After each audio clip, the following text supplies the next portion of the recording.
నిన్న రాష్ట్ర ప్రభుత్వం అత్యంత కీలకమైన ఒక నిర్ణయాన్ని చాలా బాధ్యతారాహిత్యంగా ఆలోచనారహితంగా తీసుకుంటే అదేదో చాలా గొప్ప పని అన్నట్టు ఇవాళ ప్రభుత్వానికి ఒత్తాసు పలుకుతున్న కొన్ని ప్రసార మాధ్యమాలు వార్తా పత్రికలు ఇదేదో చాలా గొప్ప పని చేసినారన్నట్టుగా ఇవాళ రాయడం చూస్తే ఆ విషయం గురించి సమగ్రంగా ప్రజలకు అదేవిధంగా ఆ తప్పుడు కథనాలు రాసిన వార్తాపత్రికలకు కూడా ప్రధాన ప్రతిపక్షంగా మొన్నటిదాకా ప్రభుత్వాన్ని నడిపిన పక్షంగా అన్ని విషయాలు మీకు చెప్పాలి అనే ఉద్దేశంతో ఈ పత్రికా సమావేశం నిర్వహిస్తా ఉన్నాం.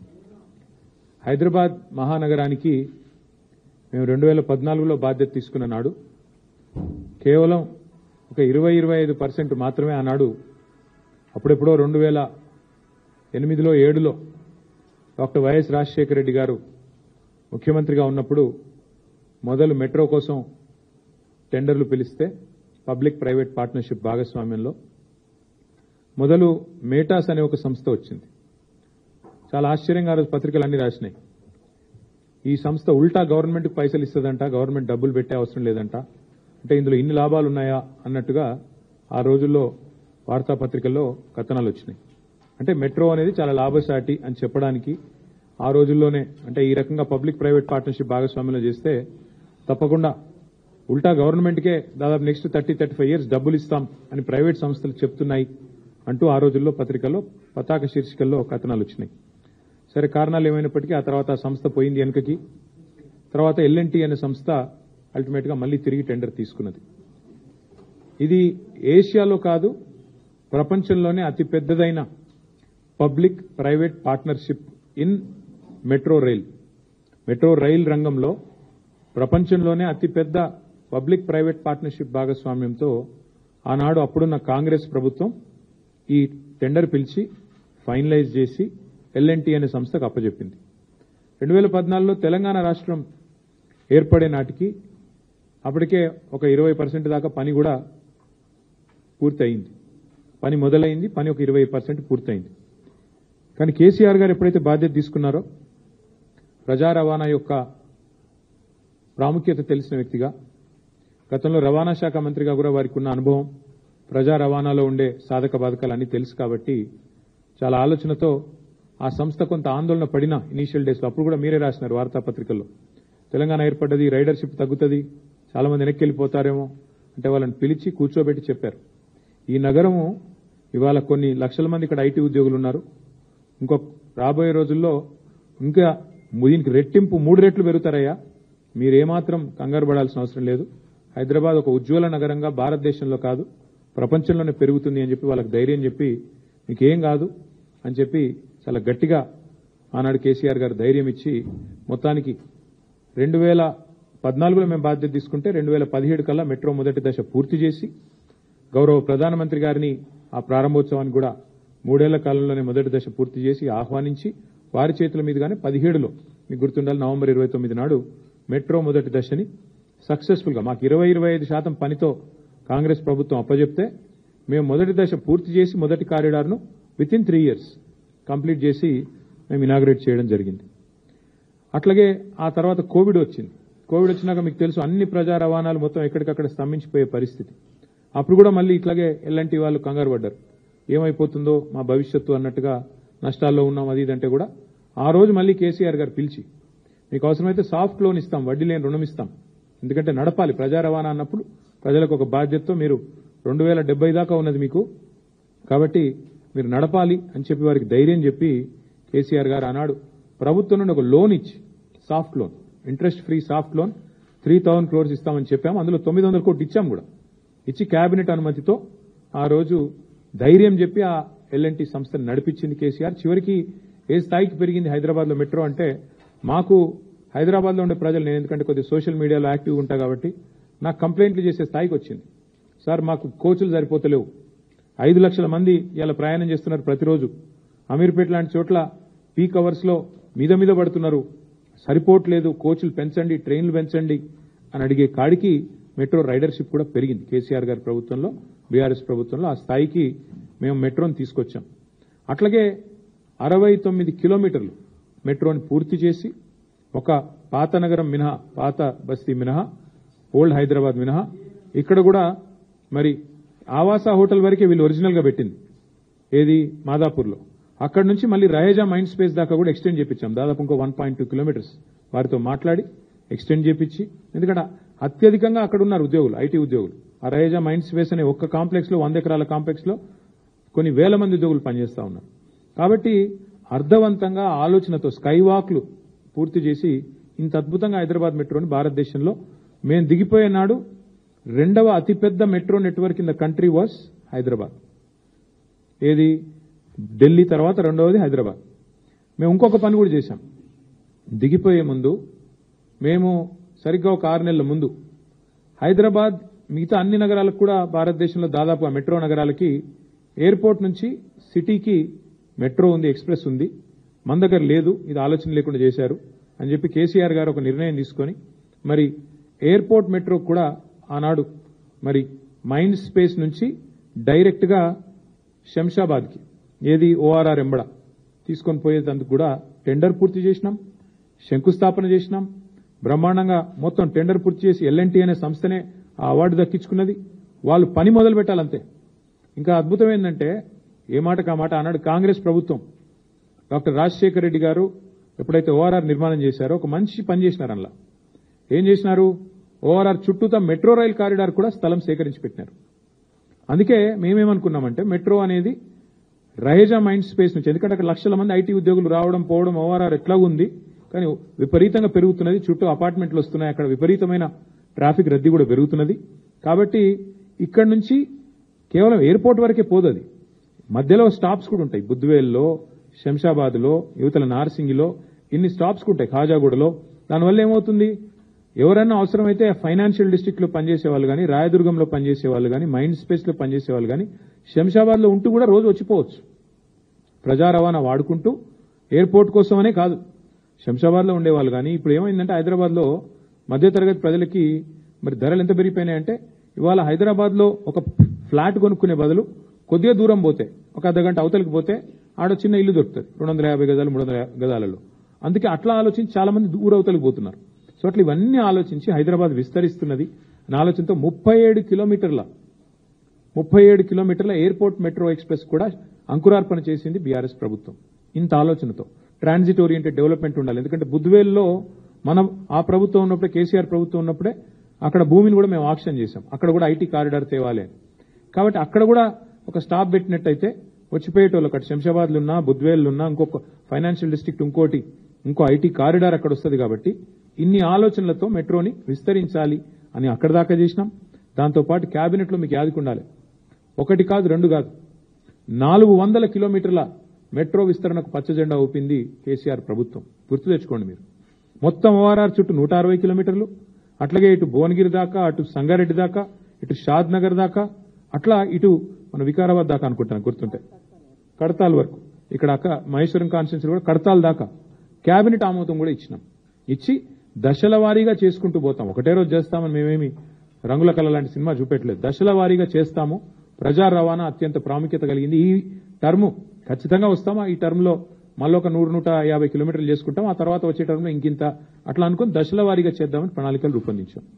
సరే, ఇట్లా మేము ప్రజా రవాణా విషయంలో ఆ మెట్రోను కాపాడుకుంటూ, మరొక వైపు విస్తరణకు ఏర్పాట్లు చేసుకుంటూ, ఎయిర్పోర్ట్కి ఏముండాలి, పాత బస్తీకి ఏముండాలి, ఇంకా ఎటువైపు ఏముండాలి, ఓఆర్ఆర్ చుట్టూతా డెవలప్మెంట్ ఎట్లా రావాలి, ఇంత సమగ్రమైన ఆలోచనతో, ప్రణాళికతో మేము ముందుకు పోయినాం. ఈ ప్రభుత్వం వచ్చింది, మా ప్రభుత్వం పోయింది. డిసెంబర్లో 2023లో ఈ ప్రభుత్వం వచ్చింది. వచ్చి రాగానే రేవంత్ రెడ్డి గారు తీసుకున్న మొట్టమొదటి నిర్ణయం ఏందండి, అనాలోచితంగా, బాధ్యతారాహిత్యంగా, నాకు తెలిసి మొదటిదో రెండోదో నిర్ణయం రాగానే ఎయిర్పోర్ట్ మెట్రో రద్దు. ఎందుకు రద్దు చేశారు అని ఎవరైనా అడిగితే ఆయన చెప్పిన కారణం కానీ ఇంకోటి కానీ ఎంత అనాలోచితం, ఎంత కుత్సితం అంటే అసలు అర్థము పర్థం ఏది లేదు. అప్పటికే టెండర్ అయిపోయింది, ల్యాండ్ అక్విజిషన్ కూడా చాలా పరిమితంగా ఉంది. ఎందుకంటే ఇప్పుడు కాంగ్రెస్ ప్రభుత్వం, మళ్ళీ చెప్తున్నా నేను, కాంగ్రెస్ ప్రభుత్వమే ఆనాడు కట్టిన ఓఆర్ఆర్ లో రాజశేఖర రెడ్డి గారి నాయకత్వంలో చుట్టూతా మెట్రో కారిడార్ పెట్టినారనలా. దాన్ని వాడుకుని జల్ది కడదాం అనుకుంటే రాగానే ఫస్ట్ క్యాన్సర్. ఈ పాటికి అయిపోయేది. ఎయిర్పోర్ట్ మెట్రో ఎక్స్ప్రెస్ కారిడార్ ఈ పాటికి 2 ఏళ్లే దాని టర్మ్, ఈ పాటికి అయిపోయేది. ఎందుకంటే ల్యాండ్ అక్విజిషనే లేదు. స్ట్రైట్ గా ఎట్ గ్రేడ్, మళ్ళీ అది కూడా పిల్లర్లు వేసేది కూడా అవసరం లేదు. ఎట్ గ్రేడ్ అంటే భూమి మీదనే వేసుకుంటూ వెళ్ళిపోవచ్చు. ఎంత వేగంగా అంటే అంత వేగంగా చేయొచ్చు. ఇది మా ఎజెండా ఉండే. రాగానే ఫస్ట్ నిర్ణయం రద్దు ఎయిర్పోర్ట్ మెట్రో. ఎందుకు? పిచ్చి ఆలోచనలు. కేటీఆర్ భూములు ఉన్నాయట మధ్యలో, ఇక ఇట్లాంటి పిచ్చి ఆలోచనలతో ఈయన రాగానే ఫస్ట్ నిర్ణయం ఎల్ఎన్టీకి కొట్టిన దెబ్బ రద్దు. వాళ్ళు పోయి అడిగినారు, సార్ ఇది టెండర్ అయిపోయింది, మాకు అవార్డు అయింది, దయచేసి సహకరించండి అంటే నథింగ్ డూయింగ్, గెట్ అవుట్ అని చెప్పి ఎలగొట్టిండు. ఆడికెళ్ళి పంచాయతీ మొదలైంది ఎల్ఎన్టీకి, రేవంత్ రెడ్డికి. ఇప్పుడు ఏంది పరిస్థితి? ఏం జరుగుతున్నది అసలు ఈరోజు రాష్ట్రంలో? ఎంత దుర్మార్గమైన ప్రభుత్వం నడుస్తున్నది అంటే, ప్రపంచంలో ఎక్కడా కూడా ఒక పెట్టుబడిదారుడు ఒక డబ్బు పెట్టాలంటే, రూపాయి పెట్టాలంటే 10 సార్లు ఆలోచించుకుని పెడతారు ఎక్కడైనా సరే. అంటే అక్కడ వ్యవస్థ బాగుందా లేదా, ప్రభుత్వం బాగుందా, పాలసీ బాగుందా, బిజినెస్ కంటిన్యూటీ ఉందా, పాలసీ కంటిన్యూటీ ఉందా, లేకపోతే మళ్ళీ రెడ్ వచ్చే మొదలాడు అన్నట్టు కొత్తోడవడం వస్తే మళ్ళీ మొదటికెళ్ళి మొదలవుతుందా, ఏంది అని ఆలోచించుకుని ఎవరైనా కూడా జాగ్రత్తగా పెడతారు. అట్లాంటిది ఇవాళ ఈ ముఖ్యమంత్రి గారి అహంకారపూరిత వైఖరి, ఈ ముఖ్యమంత్రి గారి యొక్క ఏకపక్షమైన నియంతృత్వ పోకడలతో ఎల్ఎన్టీ లాంటి సంస్థ ఎంత ఇబ్బంది ఎదుర్కొంది అంటే, ఇప్పటికీ ఒక ప్రముఖ సంస్థ, అదేం చిన్న ఆషామాషి సంస్థ కాదు, ప్రపంచంలోనే పేరెన్నిక కలిగిన ఒక ఇన్ఫ్రా కంపెనీ, అది పబ్లిక్ లిస్టెడ్ కంపెనీ. ఇంకా వాళ్లకు 2070 దాకా ఉంది ఇక్కడ లీజు. హైదరాబాద్ మెట్రోది పీపీపీలో 2070 దాకా ఉంది వాళ్ళకు, ఇంకా 45 ఏళ్ళు ఉంది. ఫస్ట్ క్వశ్చన్ ఏంటంటే, ఇవాళ ఎందుకు ఎల్ఎన్టీ అనే సంస్థ ఇక్కడ నుంచి వెళ్ళిపోయింది? దానికి ముఖ్యమంత్రి గారు, రాష్ట్ర ప్రభుత్వం సమాధానం చెప్పాలి. నెంబర్ 1, మా క్వశ్చన్ ఎందుకు పోయింది, ఎందుకు మీరు పంపించారు అర్ధాంతరంగా, ఏ కారణం చేత ఆ సంస్థ ఇక్కడ నుంచి నిష్క్రమించింది? కరోనా కష్టకాలం ఎదుర్కొన్నది, నష్టాలు వస్తే ఎదుర్కొన్నది, రాష్ట్ర విభజన తర్వాత ఏదో రైడర్షిప్ తగ్గుతుందనే అపోహలను తట్టుకొని నిలబడ్డది. ఇన్నిటి తర్వాత ఇలా సంస్థ వెళ్ళిపోయే పరిస్థితి వచ్చింది. హైదరాబాద్ ఉజ్వలంగా, ఒకవైపు మీరే చెప్తున్నారు కదా తెలంగాణ రైజింగ్ రైజింగ్ అని, మరి అంత రైజింగ్ అంటే ఎందుకు పారిపోయే పరిస్థితి వచ్చింది ఎల్ఎన్టీ చెప్పాలని చెప్పి నేను ముఖ్యమంత్రిని కోరుతున్నాను. అట్లాగే ఇంకొక మాట కూడా, ఇది ఇట్లా ఇంత పెద్ద సంస్థ అర్ధాంతరంగా తెలంగాణ నుంచి నిష్క్రమించడం అంటే, ఇది ఒక హైదరాబాద్కి మాత్రమే కాదు, మొత్తం తెలంగాణ రాష్ట్రానికి, పెట్టుబడుల స్వర్గధామంగా ఉన్న తెలంగాణ రాష్ట్రానికి ఇది ఒక మాయని మచ్చగా మేము భావిస్తా ఉన్నాం. సాధారణంగా ఎక్కడైనా ఒక పరిశ్రమ పెడితే అక్కడ లోకల్ కొంతమంది ఉంటారు, నాయకులు, గూండాలు, చిన్నచిన్నోళ్ళు, ఆకు రౌడీలు, వాళ్ళు బెదిరిస్తుంటారు, ఏయ్ మా దగ్గర పెడతావా అట్లా ఇట్లా అని. తెలంగాణలో ఇప్పుడు ఎట్లయిపోయిందంటే స్వయంగా ముఖ్యమంత్రి బెదిరించే కాడికి వచ్చింది. గలీజ్ అంటే పరిస్థితి. డైరెక్ట్గా నిస్సిగ్గుగా, మళ్ళేం భయం కూడా లేదు, సిగ్గుపడు కూడా లేదు, నిస్సిగ్గుగా ఎల్ఎన్టీ సీఎఫ్ఓని తీసుకుపోయి జైలు లేమని చెప్పిన నేను. శంకర్ రామన్ అనే ఒక సీఎఫ్ఓ గారు ఎల్ఎన్టీ ఏమన్నాడు? ఆయన పాపం ఫ్రీ బస్సు పెట్టిండ్రు, కానీ మాకొచ్చే నష్టాల గురించి ఆలోచన చేయలేదు. మాది పీపీపీలో ఉన్నది. పీపీపీ అంటే పబ్లిక్ ప్రైవేట్ పార్ట్నర్షిప్. మేము పెట్టుబడి పెట్టినాం ఇలా, మరి హైదరాబాద్లో ఫ్రీ బస్ పెడితే మాకు కొంత నష్టం వస్తుంది కదా, మరి మామూలం కూడా చూసుకోవాలి కదా అన్నట్టు ఏదో అన్నాడు ఆయన. ఏమన్నా జైలు వేయండి, మన జైలు ఏంటంటే, ఏది నువ్వేమన్నా నియంతవా, నువ్వు ఇడీ అమీన్వా, లేకపోతే నువ్వేమన్నా ఆయన నార్త్ కొరియాలో ఉంటాడు ఒక ఆయన పొట్టి ఆయన పేరుంది కిమ్ గాయనవా, ఎవరు పోయి నువ్వు అసలు ఎవరు పడితే వాళ్ళని జైలు వేస్తావా నువ్వు? ఇంత అన్యాయం, ఇంత అరాచకం ఎట్లా కనబడుతుంది నీకు అర్థం కాదు. అంత పెద్ద పెద్ద సంస్థలు ఊకుంటాయి అనుకుంటున్నావా? వాళ్ళకేం వేరే మార్గాలు లేవా? అంటే నీ ఇష్టం ఉన్నట్టు మాట్లాడతా, నీ అహంకారపూరితంగా ఎవరిని పడితే వాళ్ళని జైలు వేస్తా, ఇంత అన్యాయమా? ఇంకొక దారుణమైన మాట ఏంటంటే, నేను చేసిన పథకాన్ని తప్పు పడతావా, గంతోళ్ళ మీరు అన్నట్టు జైలు వేస్తా అంటే, మీ తప్పులు ఎత్తి చూపుతూ జైలు వేసేస్తారా మీరు? ఇంత అరాచకమా? సమస్యను సామరస్యంగా ముఖ్యమంత్రి అంటే ఆయన పరిష్కరించాలి. వార్నింగ్లు ఇచ్చుడు, డాగేసుడు, కచ్చా డాగులేసుడు, ఉంటావా పోతావా అని ఇంకా బెదిరించుడు. ఇంకో పేపర్లో చూపెడతానండి మీకు కావాలంటే.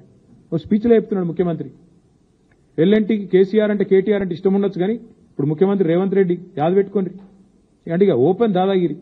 వాళ్ళేమన్నా మా చుట్టాలా, వాళ్ళకేమైనా మాకు వ్యాపార భాగస్వామ్యం ఉందా?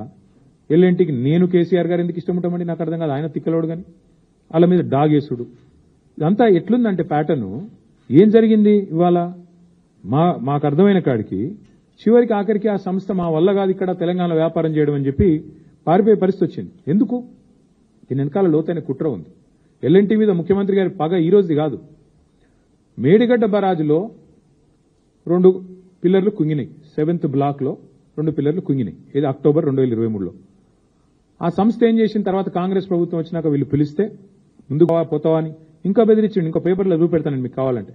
ఓ స్పీచ్లో చెప్తున్నాడు ముఖ్యమంత్రి, ఎల్ఎన్టీకి కేసీఆర్ అంటే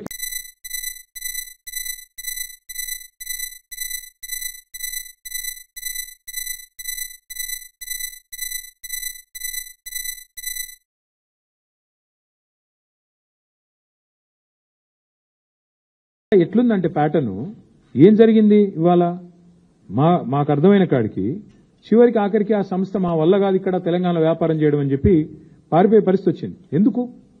దీని వెనకాల లోతైన కుట్ర ఉంది. ఎల్ఎన్టీ మీద ముఖ్యమంత్రి గారి పగ ఈ రోజుది కాదు.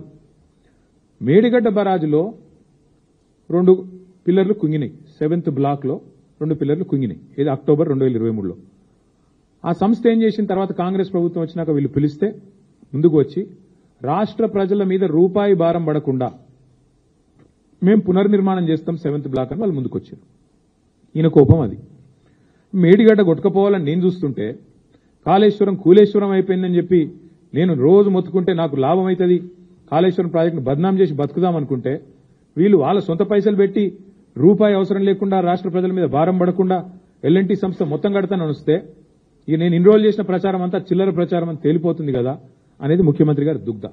అక్కడ స్టార్ట్ అయింది పంచాయతీ. అక్కడికి వెళ్లి ఎయిర్పోర్ట్ మెట్రో రద్దు, ఆ తర్వాత ఎల్ఎన్టీ మీద మరి ఆ మేడిగడ్డ బరాజ్ మీద అన్నారం బరాజ్ మీద వరుసగా మేడిగడ్డ నుంచి మెట్రో దాకా వెంటాడుతూనే ఉన్నాడు, వాళ్ళని వేధిస్తూనే ఉన్నాడు ఈ ముఖ్యమంత్రి.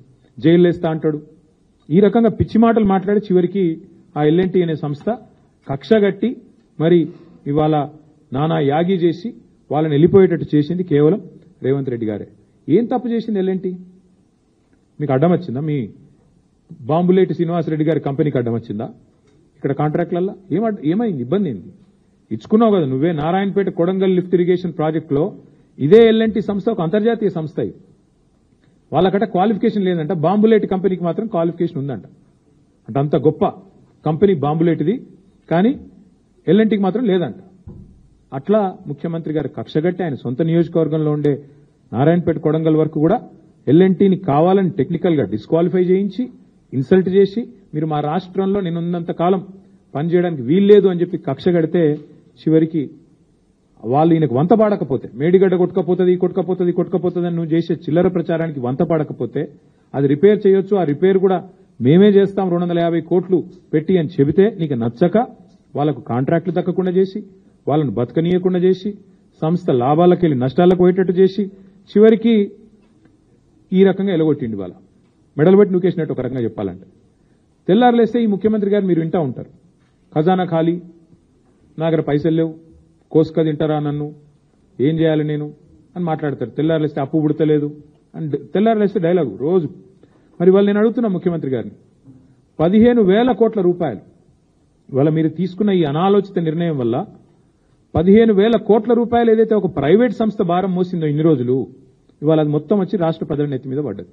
నీ అనాలోచితమైన నీ తప్పుడు విధానాల వల్ల, నీ బ్లాక్మెయిల్ రాజకీయాల వల్ల, నీ అహంకారపూరితమైన నియంతృత్వ పోకడల వల్ల ఇవాళ ఒక ప్రైవేట్ సంస్థ గత 12 ఏళ్లుగా 13 ఏళ్లుగా మరి ఏదైతే ఆ భారం అంతా మోస్తూ ఫస్ట్ ఫేజ్ అంతా కట్టిందో, ఇంకా 70 దాకా కూడా వాళ్ళకు ఒప్పందం ఉందో, ఒప్పందం ప్రకారం వాళ్ళే మోయాలా.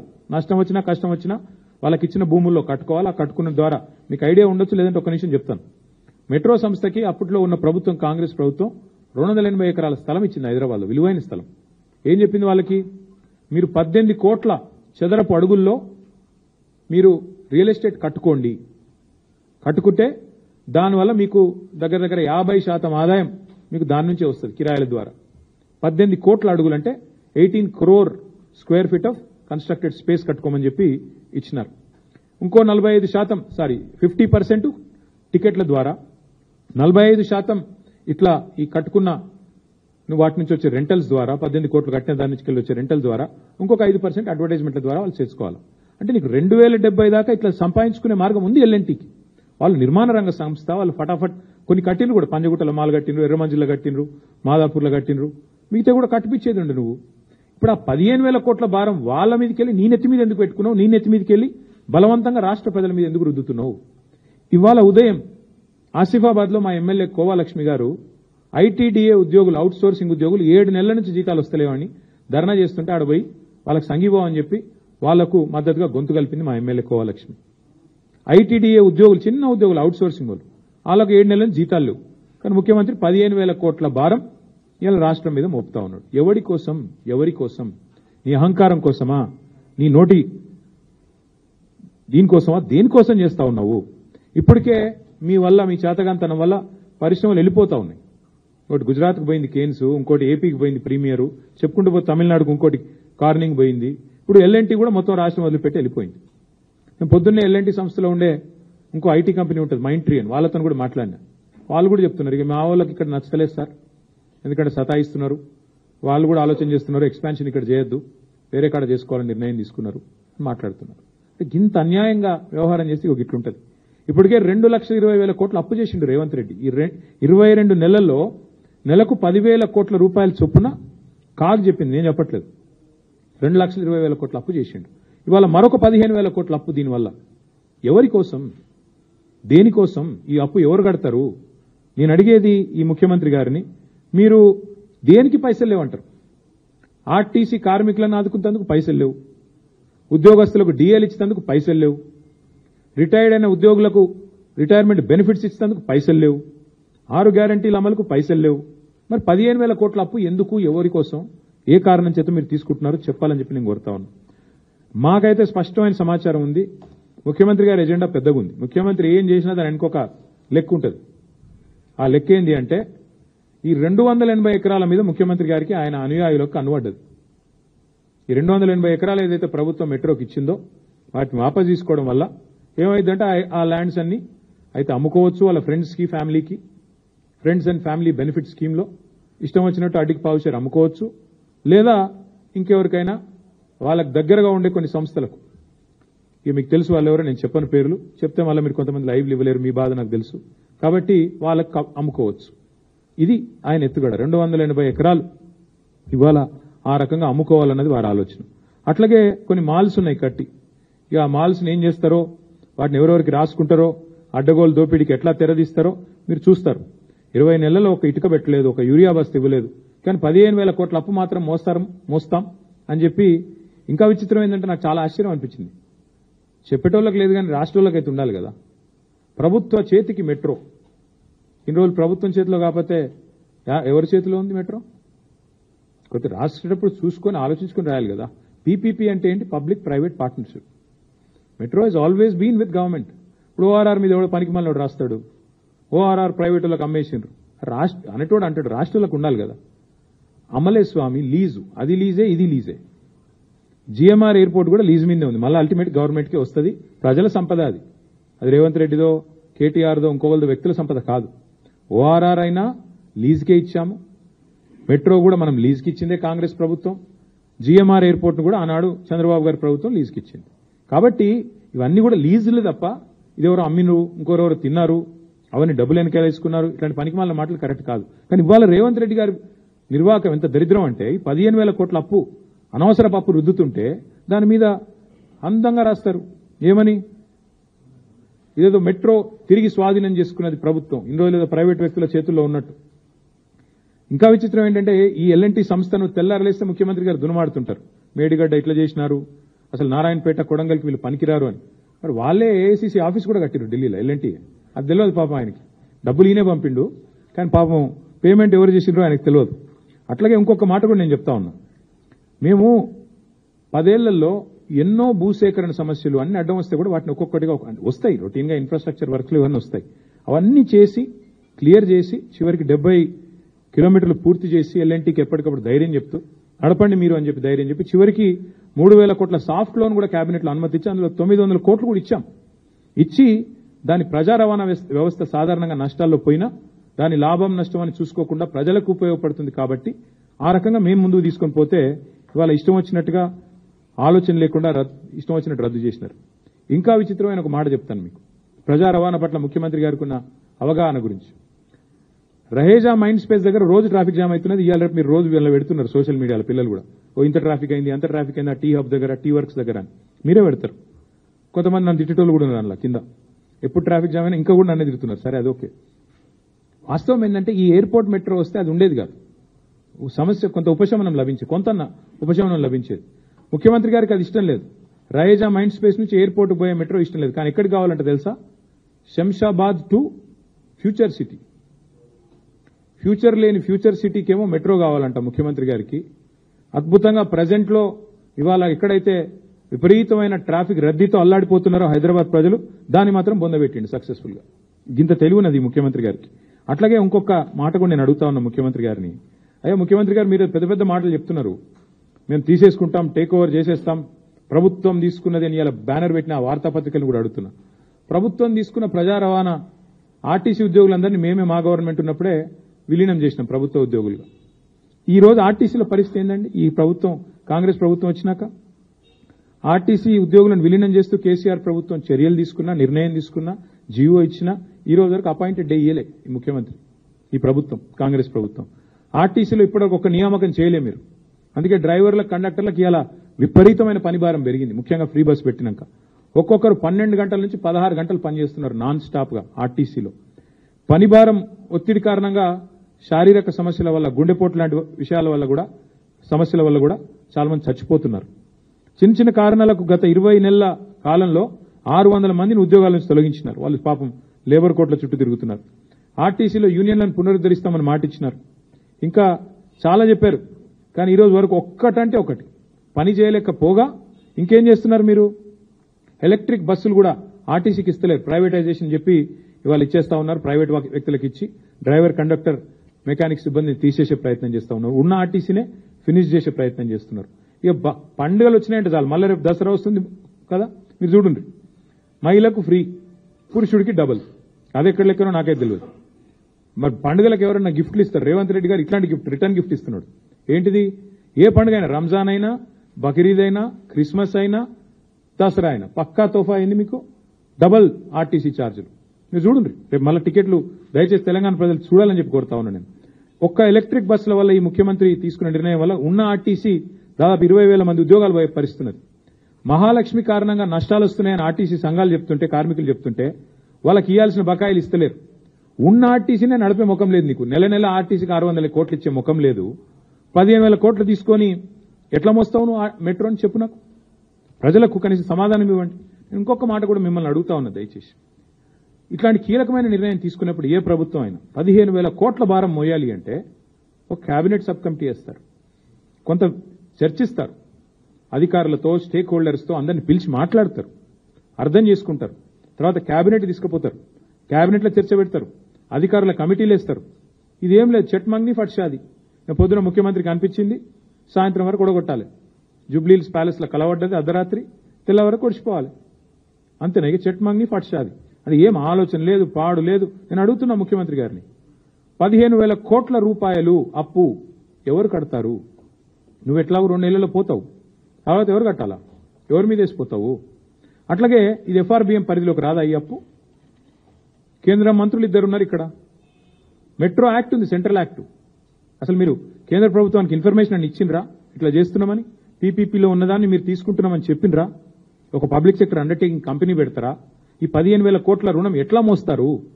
రోజు నువ్వే కథలు చెప్తుంటావు కదా, నెలకు ఇంత మిత్తి కడుతున్నా, అంత మిత్తి కడుతున్నాను. అఫ్ కోర్స్ కాగ్ చెప్పింది అనుకోండి, ముఖ్యమంత్రి చెప్పేది తప్పు. నెలకు 6,000 కోట్లు కాదు, నెలకు కడుతుంది 2,200 కోట్ల అప్పే మిత్తి అని చెప్పి కాగ్ చెప్పింది. కానీ ఎల్లారులేసి అబద్దాలు చెప్తా ఉంటారు. ఇదెవరు కడతారు? ఈ 15,000 కోట్ల అప్పు ఎవరు కడతారు? ఎందుకు ఇప్పటికే తెచ్చిన 2,20,000 కోట్ల అప్పు చాలదన్నట్టు మళ్ళొక 15,000 కోట్ల అప్పు ఎవరి మీద మోపుతున్నారు? ఎందుకు మోపుతున్నారు? ముఖ్యమంత్రి గారు చెప్పాలి. అట్లాగే ఆర్టీసీ ఇప్పటికే నష్టాల్లో ఉందని మీరే చెప్తున్నారు, నెలకు 600 కోట్లు కడుతున్నామని చెప్తున్నారు. మరి దీనికి సంబంధించిన నష్టాలు ఎంత మెట్రోకి? ఇక్కడ పత్రికలు ఒక్కో రకంగా వస్తుంది. నెలకు 300 కోట్ల నష్టం అని ఒకరు రాస్తున్నారు, కాదు 600 కోట్ల నష్టం అని ఇంకొకరు రాశారు ఈరోజు. కాబట్టి మరి 600, 300 నష్టాల విషయంలో ఏమైనా అధ్యయనం చేశారా? మరి దాన్ని ఎట్లా నడుపుతారు? భూములు అమ్ముతారా? అసలు ఆ భూములు మీ చేతికి వచ్చినాయా? ఆ మాల్స్ నమ్ముతారా? మీ అనుయాయులకు ఆల్రెడీ డీల్స్ అయిపోయినాయా? ఇవన్నీ కూడా ప్రజల మనసులో ఉన్న ప్రశ్నలు. తప్పకుండా ఈ విషయంలో కేంద్ర ప్రభుత్వం కూడా స్పందించాలి. కేంద్ర మంత్రివర్గంలో ఉన్న 2 మంత్రులు కూడా ఇక్కడ ఉన్న వాళ్ళు స్పందించాలి. ఎందుకంటే ఇది ప్రజా సొమ్ము. అదే రేవంత్ రెడ్డి గారిదో, లేదా బీజేపీదో, లేదా బీఆర్ఎస్దో కాదు. ప్రజల సొమ్ముకు ధర్మకర్తలు మనందరం. 1 రూపాయి ఖర్చు పెట్టాలన్నా మనం డెఫినెట్ గా 2 సార్లు ఆలోచించాల్సి ఉంటుంది. కాబట్టి ఈ విషయంలో కేంద్ర ప్రభుత్వం కూడా స్పందించి వెంటనే విచారణకు కూడా అవసరమైతే ఆదేశించాలి. పారదర్శకత లోపించింది మొత్తం విధానంలో. పొద్దున అనుకున్నారు, సాయంత్రం అయిపోయింది. సాయంత్రం 2 షేక్ హ్యాండ్లు ఇచ్చుకొని శాల్వాలు కప్పుకొని స్టేట్మెంట్లు ఇస్తే నడవదు. అందరూ స్టేక్ హోల్డర్స్ అవసరమైతే పిలవాలా, అఖిల పక్షాన్ని పిలవాలా, అవసరమైతే శాసనసభను పిలవాలా, అవసరమైతే కేబినెట్ లో చర్చించి నిర్ణయం తీసుకోవాలి. కానీ ఈ రకంగా ఇష్టం వచ్చినట్టు 15,000 కోట్ల అప్పు మేము మాకు అప్పజెప్పిపోయిన 20% పూర్తయిన మెట్రోను మేము పూర్తి చేసి ఒక అసెట్ ని మీ చేతిలో పెట్టిపోతే మీరు 15,000 కోట్ల లయబిలిటీని ప్రజల మీద రుద్దుతామంటే చూస్తా ఊరుకోవడానికి బీఆర్ఎస్ రెడీగా లేదు. Will definitely take it to the people of Hyderabad. ఎందుకంటే ఇది హైదరాబాద్ ప్రజలతో మీరు చేస్తున్న దోకా ఇది. హైదరాబాద్ ప్రజలకు మీరు 15,000 కోట్ల రుణం ఏదైతే రుద్దుతున్నారో ఒక ప్రైవేట్ వాడికి తీసుకొని నేను ఇవాళ ఇంకా విచిత్రం. ఈ నిర్ణయం ప్రకటించగానే ఎల్ఎన్టీ స్టాక్ 3 రెట్లు పెరిగిందంట, 3% పెరిగిందంట. ఇప్పుడే చూస్తా ఉన్నాం ఇక్కడికి వచ్చేటప్పుడు 3% ఎల్ఎన్టీ స్టాక్ పెరిగింది. మరి వాళ్ళకి లాభం వస్తుంది స్టాక్ పెరిగితే, నీకేమొచ్చింది రాష్ట్రానికి మీరు చెప్పండి నాకు. రాష్ట్ర ప్రభుత్వానికి వచ్చిన లాభం ఏంది నిర్ణయం వల్ల? ప్రైవేట్ వాడు వదిలించుకున్నాడు, నీకు అంటగట్టిండు, నువ్వు వాళ్ళ చేతిలోనే ఉండి నడిపించేది మేము నడపలేదా 10 ఏళ్ళు? నువ్వు కూడా అట్టే నడపాల్సింది. వాళ్ళ కాంట్రాక్చువల్ ఆబ్లిగేషన్ ఉంది. ఏ కారణం చేత, ఏ లోపాయికారి ఒప్పందం చేత, ఏ ముడుపుల కోసం, ఏ కమిషన్ల కోసం, వేటి కోసం రేవంత్ రెడ్డి గారు నిర్ణయం తీసుకున్నారు? సమాధానం చెప్పాలి. భూముల కోసమా, ముడుపుల కోసమా? అందుకే ఈ విషయంలో పారదర్శకత లోపించింది కాబట్టి కేంద్ర ప్రభుత్వం కూడా జోక్యం చేసుకోవాలని మేము డిమాండ్ చేస్తున్నాం. అట్లాగే మిగతా సెంట్రల్ మెట్రో యాక్ట్ ఉంది, స్టేట్ మెట్రో యాక్ట్ ఉంది, వాటికి అనుగుణంగా ఇది జరగలేదు. డెఫినెట్ గా ప్రజల దగ్గరికి పోతాం. అవసరమైతే ఇంకా ఏ రూపంలో ముందుకు పోవాలో నిపుణులతో చర్చించి, పెద్దలతో చర్చించి నిర్ణయం తీసుకుంటాం. ఈ ప్రశ్నలన్నిటికీ ప్రభుత్వం నుంచి సమాధానం వస్తుందని ఆశిస్తున్నాం. రాకపోతే వారిని వదిలిపెట్టం, ప్రశ్నిస్తూనే ఉంటామని మీకు తెలియజేస్తాం. మీకేమైనా డౌట్ ఉందా? భూములు అమ్ముకోవాలి, రేవంత్ రెడ్డి గారు ఏం చేసినా దాని వెనకాల ఒక స్కీమ్ ఉంటుంది. ఆ స్కీమ్ వెనకాల స్కామ్ ఉంటుంది పక్కా. ఇది ఆయన పేరుకి ముఖ్యమంత్రి కానీ ఆయన దందా బ్లాక్ మెయిల్ కాబట్టి మీరు చూస్తారు కదా. నేను ఇంకోటి కూడా ఇదేమో ఇప్పుడు నేను చెప్పించాలి ఒక విషయం, ఇంకో పెద్ద విషయం కూడా ఇంకో 4-5 రోజుల్లో చెప్తాను. నేను ఇంకో కార్పొరేట్ సంస్థను కూడా ఎట్లా బ్లాక్ మెయిల్ చేస్తారో అది కూడా చెప్తాను, ఆధారాలతో సహా చెప్తాను. బాంబులేటి గారు తర్వాత పాపం కాంగ్రెస్ వాళ్ళు 2 ఏళ్లుగా కళ్ళు గంటూనే ఉన్నారు. వాళ్ళ కళ్ళు కాచిపోతా ఉన్నాయి చూసి మమ్మల్ని అరెస్ట్ చేసుకుంటారా, ఏం చేసుకుంటారని ఇదే వేదిక ద్వారా ఇక్కడ గతంలో చెప్పాను. నేను మీకు ఏం చేసుకుంటారో చేసుకోండి, నేను తప్పు చేయలేదని చెప్పాను. ఇప్పుడు కూడా అదే చెప్తున్నాను, ఏ తప్పు చేయలేదు. ఎంత ధైర్యం ఉంటే నేను ఒక మంత్రిగా పనిచేసిన వాడిని 10 ఏళ్లు లై డిటెక్టర్ టెస్ట్ తీసుకుంటాను అని చెప్పాను. రేవంత్ రెడ్డి గారు కూడా తీసుకుంటారా అని అడిగాను.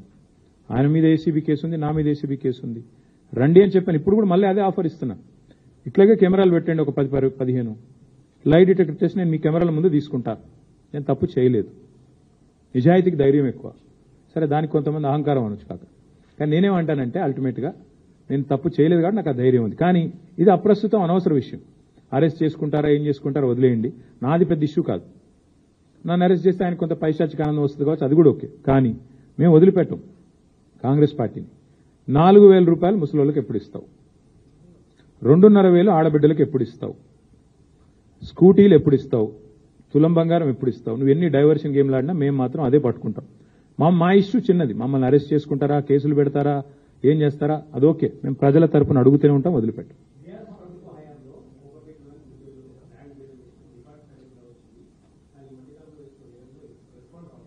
రియల్ ఎస్టేట్ కుదేలవుతుంది అని నేను ఎలక్షన్ ముందే చెప్పిన బ్రదర్. కాంగ్రెస్ వస్తే రియల్ ఎస్టేట్ డామ్ అంటదని చెప్పిన. దానికి ప్రధాన కారణం ఇవాళ హైడ్రా అనే ఒక భూతాన్ని ఏదైతే హైదరాబాద్ మీద వదిలిపెట్టినరో, హైడ్రా అనే భూతం ఇవాళ హైదరాబాద్ లో రియల్ ఎస్టేట్ డామ్ అనడానికి ప్రధాన కారణమే హైడ్రా అనే భూతం.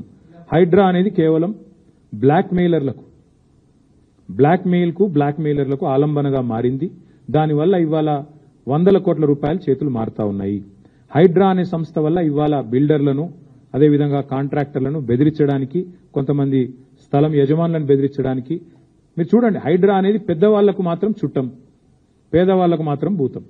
ఒక్క పెద్దవాడి ఇల్లన్నా హైడ్రా పోయి కొట్టే పరిస్థితి ఉందా ఇవాళ? తిరుపతి రెడ్డి గారిదో, కేవీపీ రామచంద్రరావు గారిదో, వివేక్ వెంకటస్వామి గారిదో, అన్ని చెర్లలోనే ఉన్నాయి కదా, పొంగులేటి శ్రీనివాసరెడ్డి గారిదో. ఏది హైడ్రా అనేది పోదు, అక్కడ దగ్గర కూడా పోదు. కానీ పేదవాళ్ళ ఇంటికి మాత్రం పోయి ఇష్టం వచ్చినట్టు కూలగొడతారు. అందుకే నేను చెప్తా ఉన్నా హైదరాబాద్ ప్రజలకి, ఈ హైడ్రా అనే భూతాన్ని వదిలించుకోవాలంటే కాంగ్రెస్ అనే ఇంకో పెద్ద భూతాన్ని వదిలించాలి. దయచేసి ఆలోచించండి. లేకపోతే హైడ్రా మళ్ళీ కాంగ్రెస్ ఓటేసి వాళ్ళకు అవకాశం ఇస్తే మనం ఖచ్చితంగా మన ఇల్లు కూలగొట్టమని లైసెన్స్ ఇచ్చినట్టే అవుతుంది. ఎంత విచిత్రం అంటే బ్రదర్, మేమేమో ప్రజల సమస్యలు మాట్లాడతాము, యూరియా గురించి మాట్లాడతాము, గ్రూప్ 1లో జరిగిన సమస్యల గురించి మాట్లాడతాము. ఇదేది ఆర్ఎస్ బ్రదర్స్ ఎవరు మాట్లాడరు. వాళ్ళకి కావాల్సింది ఏంది? కేటీఆర్ ఏ కార్లో తిరుగుతున్నాడు, తప్పు చేస్తే కేసు పెట్టిన వద్దంటలేదు కదా, నేను తప్పు చేయలేదని చెప్తున్నా ఓపెన్ గా. ఏందన్న తప్పు చేస్తే ఇద్దరు ప్రభుత్వాల్లో ఉన్నారు కదా, కేంద్రంలో మీరున్నారు, రాష్ట్రంలో వారున్నారు. పెట్టండి, ఏం కేసులు పెడతారో పెట్టండి, ఏం విచారణలు చేస్తారో చేయండి, మాకు అభ్యంతరం లేదు. ఇవన్నీ ఇప్పుడు అన్ని పోతే ఎల్ఎన్టీది ఎక్కడ పోద్దాం?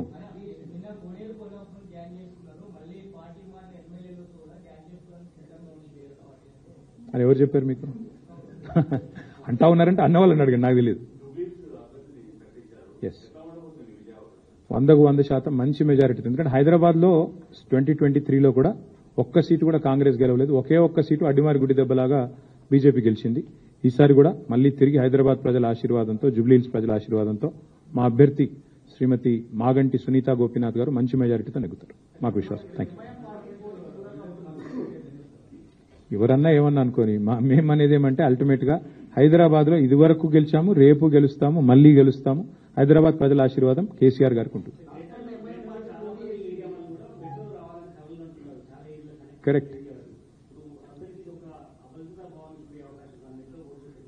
భయ, నేననేది ఒకటే. ఇప్పుడు 15,000 కోట్ల భారం ఏదైతే రేవంత్ రెడ్డి గారు మీ మీద పెట్టారో దాని గురించి ముందుగా సమాధానం చెప్పనండి ప్రభుత్వాన్ని.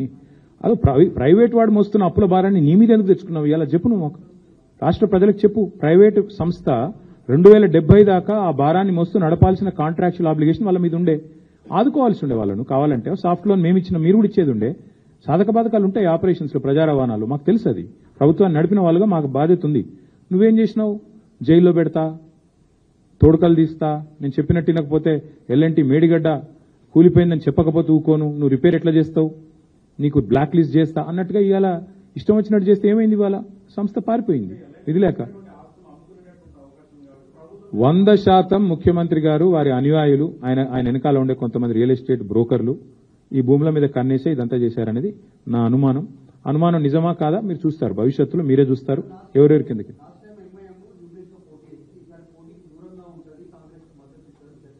వారిని అడగండి, కాదు వారిని అడగండి, నాకేం తెలుసు. ఎంఐఎం నిర్ణయాలు నేనెట చెప్తాను, మీరెట చెప్తారు. Thank you.